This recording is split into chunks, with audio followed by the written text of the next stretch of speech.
Liquor scam కేసులో Delhi CM Kejriwal ను ED arrest చేయడాన్ని వ్యతిరేకిస్తూ దాఖలైన పిటిషన్ పై ఢిల్లీ హైకోర్టు మరి కాసేపట్లో తీర్పు వెలువరించనుంది. ఈ పిటిషన్ పై ఇప్పటికే ఈడీ కేజ్రీవాల్ తరపున వాదనలు విన్న జస్టిస్ స్వర్ణకాంత శర్మ తీర్పును రిజర్వ్ చేశారు. మరో అరగంటలో ఈ పిటిషన్ పై తీర్పు వెలువడే అవకాశం ఉంది. ఈడీ అరెస్టును సవాల్ చేస్తూ కేజ్రీవాల్ దాఖలు చేసిన పిటిషన్ పై ఇప్పటికే కోర్టు విచారణ జరిపింది. కేజ్రీవాల్ దాఖలు చేసిన పిటిషన్ పై ఈడీ అభ్యంతరం వ్యక్తం చేసింది. మరోవైపు ఎన్నికల సమయంలో అరెస్టు చేసేందుకు సాక్షుల నుంచి బలవంతంగా వాంగ్మూలాలను సేకరించారని కేజ్రీవాల్ ఆరోపించారు. తన అరెస్టు చట్టవిరుద్ధమని కోర్టుకు తెలిపారు.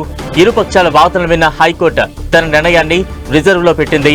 తన అరెస్టు కుట్ర అన్న కేజ్రీవాల్ సాక్షుల వాంగ్మూలాలను ప్రశ్నించారు.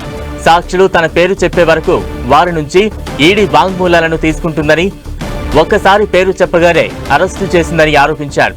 2022 నాటి కేసులో అక్టోబర్ నుంచి నోటీసులు ఇచ్చారని, ఎన్నికల సమయంలో ఎందుకు అరెస్టు చేశారని ఆయన ప్రశ్నించారు.